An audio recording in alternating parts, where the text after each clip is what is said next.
अस्सलाम वालेकुम, welcome to my channel. आज हमने देखना है वॉल्यूम चार्ज डेंसिटी के बारे में and stability of charges on the basis of electronegativity and VCD. तो सबसे पहले हम देखते हैं वीसीडी होती क्या है।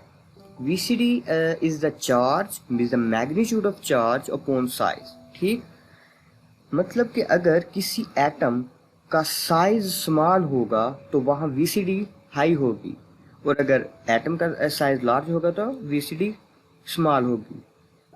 यहाँ कंडीशन ये है कि जो चार्ज का जो मैग्नीट्यूड है वो सेम होना चाहिए। जो वीसीडी का स्टेबिलिटी के साथ रिलेशन आता है वो इन्वर्स रिलेशन है। अगर वीसीडी ज़्यादा होती है तो वहाँ पोटेंशियल एनर्जी भी ज़्यादा हो जाती है, और जहाँ जिस सिस्टम की एनर्जी ज़्यादा हो तो वहाँ स्टेबिलिटी कम होती है। अब हम बात करते हैं स्टेबिलिटी ऑफ चार्जेस की on the basis of electronegativity and VCD.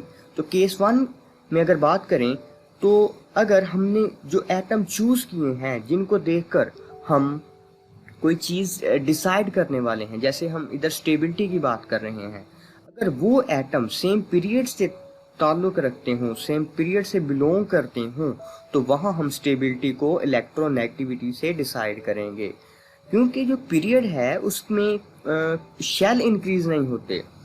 तो अगर शेल इंक्रीज़ नहीं हो रहे, सेम पीरियड में अगर बात कर रहे हैं, तो कोई ड्रास्टिक चेंज नहीं आता साइज में, तो इसलिए वहाँ पर इलेक्ट्रोनेगेटिविटी डोमिनेट्स कर जाती है वीसीडी से, और हम इलेक्ट्रोनेगेटिविटी की मदद से ही आंसर करेंगे। जैसे कि अगर ये वाले चार्जेस हैं, अगर नेगेटिव चार्ज है या एनाइन है, अगर हम इनको देखें कि ये दो एटम्स कंपेरेबल साइज के हैं, अगर ये नेगेटिव चार्ज और पॉजिटिव चार्ज का अगर डिस्टेंस की बात करें तो यहाँ डिस्टेंस ज़्यादा है तो पोटेंशियल एनर्जी भी हाई होगी, और ऑपोजिट चार्जेस का डिस्टेंस कम होने से पोटेंशियल एनर्जी लो होती है, जिसकी वजह से स्टेबिलिटी हाई होती है। इसलिए ये वाला जो एटम है, मतलब स्मॉल एटम है और इसके ऊपर नेगेटिव चार्ज है, हम small atoms are more electronegative, तो इसलिए हम ये कह सकते हैं negative charge is stable on small atom और मोर इलेक्ट्रोनेगेटिव एटम, और positive charge is more stable on less electronegative atom, और ठीक लेस इलेक्ट्रोनेगेटिव एटम। इसको देखकर हम ये कह सकते हैं। कंक्लूजन हमारा इस केस से ये निकला, यही वाला, कि नेगेटिव चार्ज जो है वो मोर स्टेबल है उन मोर इलेक्ट्रोनेगेटिव एटम, और जो पॉजिटिव चार्ज है वो ज़्यादा स्टेबल होता है लेस इलेक्ट्रोनेगेटिव एटम पर। तीसरी बात ये भी हो सकती है कि जो पॉजिटिव चार्ज है वो मोर इलेक्ट्रोनेगेटिव एटम पर भी स्टेबल हो सकता है, लेकिन वहाँ एक कंडीशन आती है कि ऑक्टेट जो है वो कंप्लीट होना चाहिए, क्योंकि ऑक्टेट से ज़्यादा कोई भी चीज़ स्टेबल नहीं होती।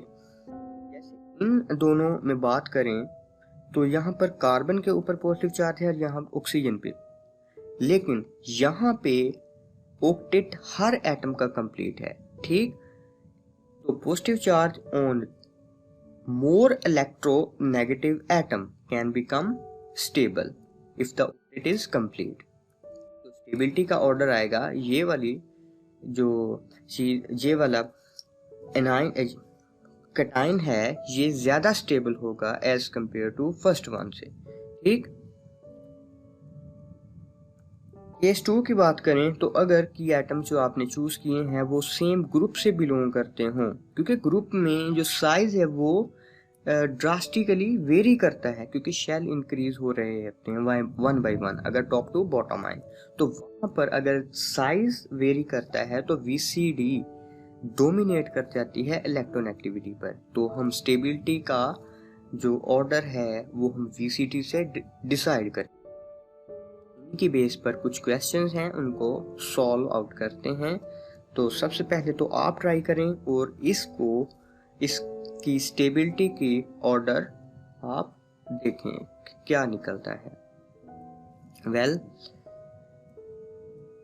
इधर दो चीज़ें हैं कि एक तो ये एटम्स जो चूज़ किए गए हैं वो सेम पीरियड से बिलोंग करते हैं और सेम पीरियड में हम डिसाइड करते हैं इलेक्ट्रोनेगेटिविटी से। Positive charge on less electronegative atom more stable. यहाँ पर कार्बन जो है वो लेस इलेक्ट्रोनेगेटिव एटम है, इसलिए जो 1 है वो सबसे ज़्यादा स्टेबल होगा और जो 4 है वो सबसे कम स्टेबल होगा, और ये स्टेबिलिटी का ऑर्डर आएगा। नेक्स्ट वन, ये वाला क्वेश्चन, इसको आप सॉल्व करें। तो यहाँ पर जो एटम चूज किए गए हैं ये वाले, ये सेम ग्रुप से बिलोंग करते हैं, तो VCD यहाँ पर डिसाइड करेगी स्टेबिलिटी को, और VCD का ऑर्डर हमें पता है कि VCD अगर ज्यादा होगी तो स्टेबिलिटी कम होगी, साइज अगर ज्यादा होगा तो स्टेबिलिटी ज्यादा होगी। तो स्टेबिलिटी का ऑर्डर हमारे पास आएगा कि 4 ग्रेटर देन 3, क्योंकि जो टेलरियम है इसका साइज सबसे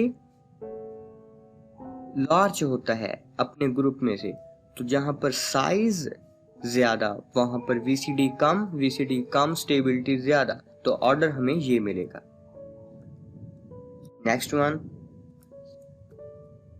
ये वाला क्वेश्चन आप ट्राई करें और पॉज करें वीडियो को और इसे सॉल्व करने की कोशिश करें। इधर ऐसा केस लिया है कि जिसमें हमने पीरियड, सेम पीरियड के और ग्रुप के, मतलब डिफरेंट पीरियड के और डिफरेंट ग्रुप्स के एटम्स को इंक्लूड कर दिया। तो यहाँ पर हम सबसे पहले, जब अगर ऐसा केस हो तो सबसे पहले VCD से डिसाइड करते हैं, VCD से, फिर बाद में इलेक्ट्रोनेगेटिविटी से डिसाइड करते हैं।